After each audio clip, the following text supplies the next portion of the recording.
I struggled to find my voice, barely managing to speak, merely echoing the words of my mother-in-law, Aria. That's exactly what I mean.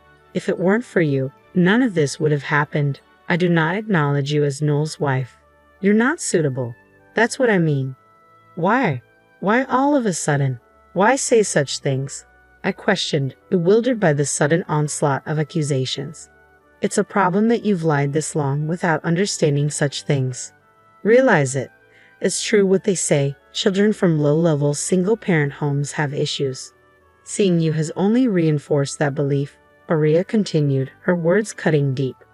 My name is Sierra, a 35-year-old office worker living with my husband and elementary school-aged child.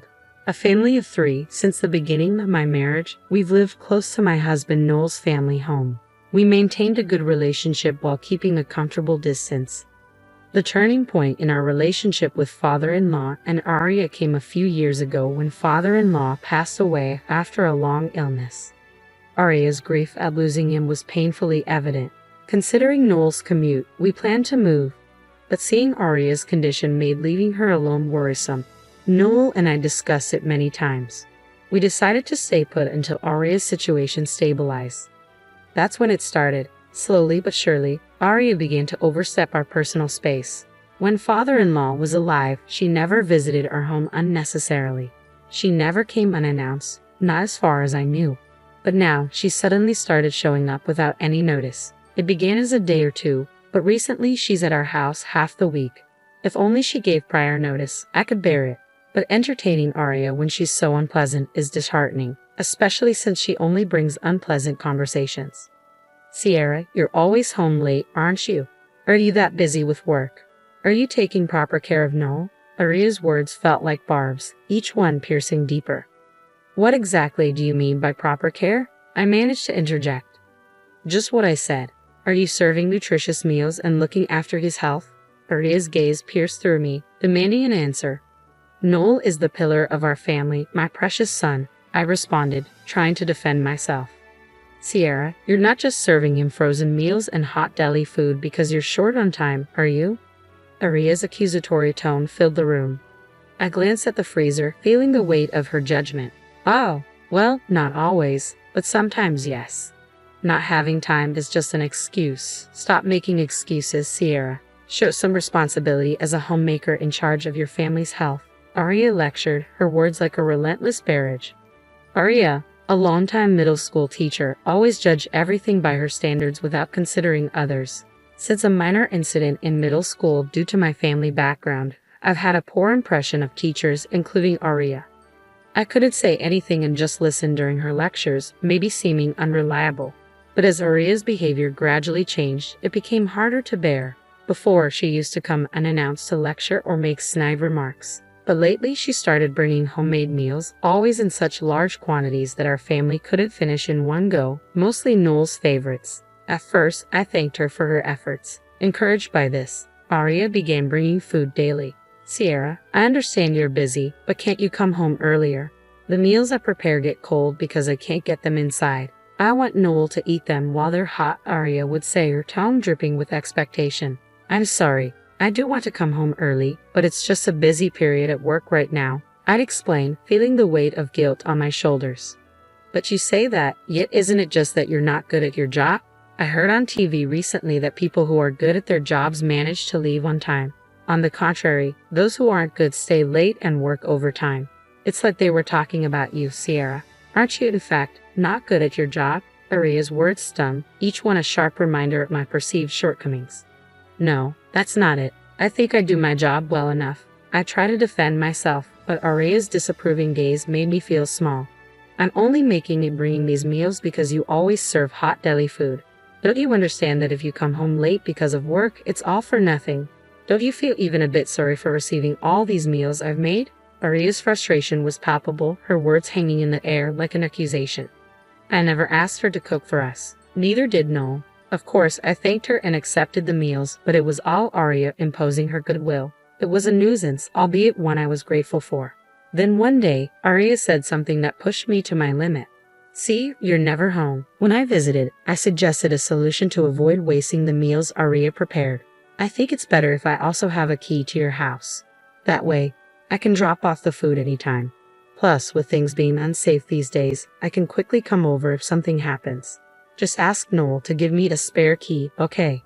Hearing this, I realized I couldn't handle it alone anymore. I consulted Noel about Aria's request.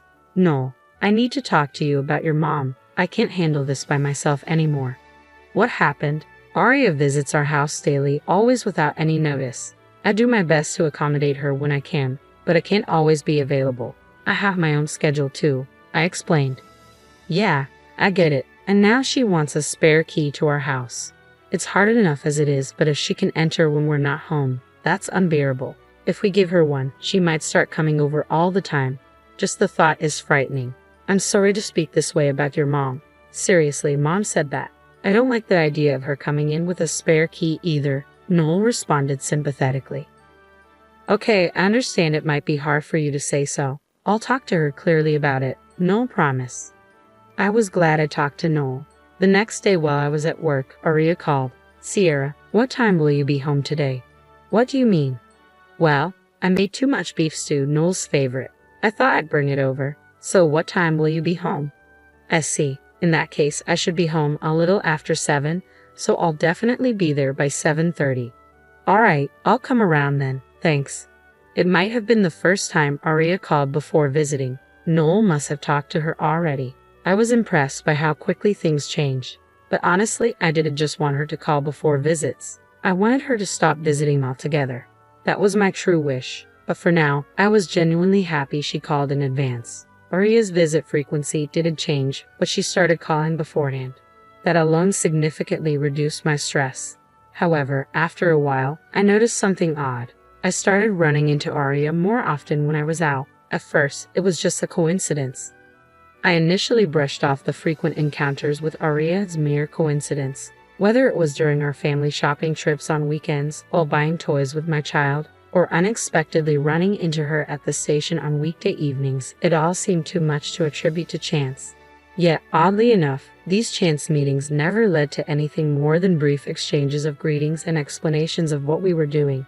Perhaps that's why, before I knew it, I had grown accustomed to this recurring situation. On one particular holiday, amidst these frequent encounters, we decided to tidy up the house in preparation for the delivery of a sofa set Noel had been eyeing for a while. Initially focused on cleaning the living room, where the new sofa would be placed, we found ourselves inadvertently getting carried away and tidying up the kitchen and bedroom as well. In a corner of the bedroom, we stumbled upon an inconspicuous outlet that seemed unlikely to ever be used. There we discovered a double outlet adapter plugged in, which neither Noel nor I remembered buying or placing there. Sensing something amiss, we silently checked all the outlets in the house. We uncovered mysterious outlet adapters in the kitchen and living room as well, making 3 in total. Though we had an inkling of what it might signify, we were too afraid to voice our suspicions. "Isn't this like those things you see on TV sometimes?" Noel finally broke the uneasy silence, voicing the question that lingered between us. Who would do this, and why? Mid-conversation, Noel abruptly asked about the whereabouts of our banking card, leaving me bewildered. Not understanding his concern at first, Noel clarified, "Is our banking card here? Has it gone missing?" His words sent a chill down my spine. With mounting unease, Noel gestured for us to move to the living room, cautiously suggesting that we might be bugged. "It's better not to talk about it here. We should be safe here. It's far enough," he whispered, trying to reassure me. As panic threatened to set in, I reached for the phone to call the police. But Noel stopped me, advising caution. "While it's good to report to the police, let's wait. Reporting without knowing who did it might just waste time," he cautioned, his voice tense with apprehension. "I had an idea. We can report it," Noel suggested. After sharing his plan with me, I felt an immediate urge to report it. But Noel seemed to have a hunch. That night, we carefully placed the double outlet back in its original spot, wrapping it in newspaper. With a fan blowing on it continuously, we set up a camera. At 2 a.m., the front door quietly opened, and a figure slipped inside, heading straight for the living room. As the figure entered, it picked up the double outlet, inspecting it closely. We captured every move on camera, and without warning, switched on the living room lights. The figure panicked at the sudden brightness. I was momentarily stunned, yet it also felt expected. It was Aria. "So it was you?" We need an explanation, Mom. Noel spoke calmly but with underlying anger. Yet Aria redirected her anger towards me. Sierra, what is this all about? Even Noel is looking at me like that. What's going on? Don't play dumb. What were you checking by sneaking into our house in the middle of the night? I demanded, struggling to contain my frustration. What does it matter? More importantly, why are you two so angry with me? Aria retorted defensively, failing to grasp the severity of her actions. This was all my husband's idea. We're the ones asking for an explanation, not you, Aria. If you have something to say, answer our questions first, I asserted firmly. Sierra's right. If you're going to play dumb, we'll call the police. Understand? Noel's voice was cold and Aria's demeanor shifted as she realized there was no room for negotiation. Reporting to the police? That's an overreaction. We're family. There's no need for such formalities. This is all a misunderstanding, so let's not make a big deal out of it, Aria pleaded, attempting to downplay the situation. A misunderstanding, you say? Then you better explain yourself clearly to clear it up. Unless we are not convinced, I challenge, my patience wearing thin. Still claiming it's a misunderstanding. At this point, there must be a good reason for it, right, Mom? Noel's tone was resolute. Well, it's just, loneliness. I was lonely, so I did it, Aria confessed, her justification falling flat in the face of our disbelief. Unaware that Aria had been eavesdropping and monitoring our movements, I had struggled with the invasion of my personal space. Blaming myself for not handling it well, I had pushed myself to the limit. But now, it was clear that Aria's eavesdropping had been the root cause of my discomfort all along. A mix of relief and anger surged within me as I realized it wasn't my fault, but rather Aria's actions that had caused this turmoil. Naturally, my tone and attitude towards her turned harsher. Do you really think that reason is enough for us to be satisfied? What you're doing, Aria, is absolutely inexcusable. Don't you understand that? I confronted her, my frustration palpable. Sierra's right, Mom. We can't accept that reason, and we can't forgive what you've been doing. I hate to say it, but what you're doing is wrong. If things continue like this, we can't have a relationship like before, Noel added firmly. Wait, Noel, I'm your parent. How can you say such terrible things to your own mother? You weren't like this before, were you? Aria's plea was desperate, seeking pity. But Noel remained cold and distant. Who's causing this, Mom? You won't admit your own actions and your reasons are selfish. It's obviously wrong. Enough is enough. We're leaving here. Of course, we won't tell you where we're moving. Noel, why? Aria, please stop. You betrayed your own son. Don't you understand how he feels? I interjected, hoping for reconciliation. But my attempts fell on deaf ears. Aria's sudden outburst shocked me. It's all because of you. If you hadn't been here, I wouldn't have had to do any of this. If only you hadn't married Noel, she accused, her words filled with bitterness. I couldn't comprehend the sudden outburst from Aria. My fault? I managed to speak, echoing Aria's words. That's exactly what I mean. If it weren't for you, none of this would have happened. I do not acknowledge you as Noel's wife. You're not suitable. That's what I mean. Why? Why say such things so suddenly? It's a problem that you've lived this long without understanding such things. Realize it. It's true what they say. Children from low-level single-parent homes often have issues. Seeing you has only reinforced that belief, Aria retorted, her hostility evident. Noel, finally catching up to the situation, hurriedly tried to stop Aria. Mom, what are you saying all of a sudden? Do you realize what you're saying? He questioned, his concern evident. I thought you would feel constrained by marrying a woman from such a low-level family. That's why I was monitoring to prevent any problems. It's all for your sake, Noel, Aria confessed abruptly. Her words left us baffled, especially Noel, who seemed to be encountering this side of his mother for the first time. He was unsure how to react. My confusion differed from Noel's. I was puzzled by Aria's choice of words directed at me. They felt oddly familiar. Eventually, a memory resurfaced, and I decided to confront Aria. Aria, I heard you were a middle school teacher. Is that true? I asked, seemingly diverting from the situation at hand. Her exaggerated reaction to my question sparked a realization within me. If you were a middle school teacher, you must know many other teachers, right? There's a teacher I can't forget. Is she perhaps an acquaintance of yours? I mentioned a name, and Aria's reaction confirmed my suspicions. She became visibly shaken and stuttered in response. Why that name? I prodded further, now certain of the connection. It seemed my former middle school homeroom teacher was a point of contention.